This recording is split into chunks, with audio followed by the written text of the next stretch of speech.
L'Assemblée nationale de Sao Tomé et Principe a reçu une motion de censure du Front uni des partis d'opposition contre le gouvernement du Premier ministre Patrice Trovoada. Cette motion vise à amener le gouvernement à débattre des événements du 25 novembre 2022 qui ont entraîné la mort de 4 citoyens dans une caserne de l'armée à Sao Tomé. L'opposition a renouvelé la demande de démission en bloc du commandement des forces armées.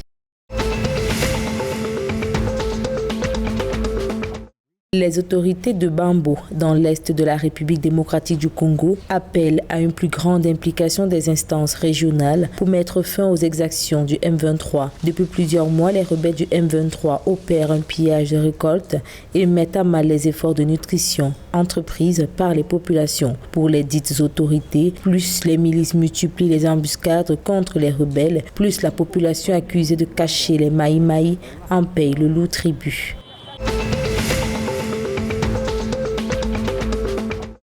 Au cours de l'année 2023, la Fédération des entreprises du Gabon prévoit d'organiser plusieurs événements dont le Gabon Business Forum. L'objectif est de créer un environnement favorable à la croissance de l'économie, mais également à la défense des entreprises gabonaises. Même si aucune date n'est encore annoncée, le président de la FEG, Henri-Claude Ohima, ambitionne de favoriser les investissements locaux dans le pays, entre autres.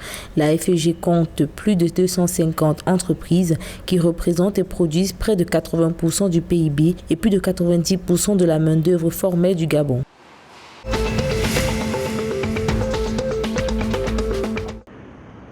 Le budget d'investissement public au Cameroun est passé de 1 555,3 milliards de francs CFA en 2022 à 1 386,8 milliards de francs CFA en 2023. Cette baisse de 2,5% s'explique par un contexte économique et budgétaire très tendu et la subvention des prix à la pompe. Rappelons que 69,6% du dit budget sera notamment alloué à la construction des infrastructures routières, d'adduction d'eau, d'amélioration de la distribution électrique.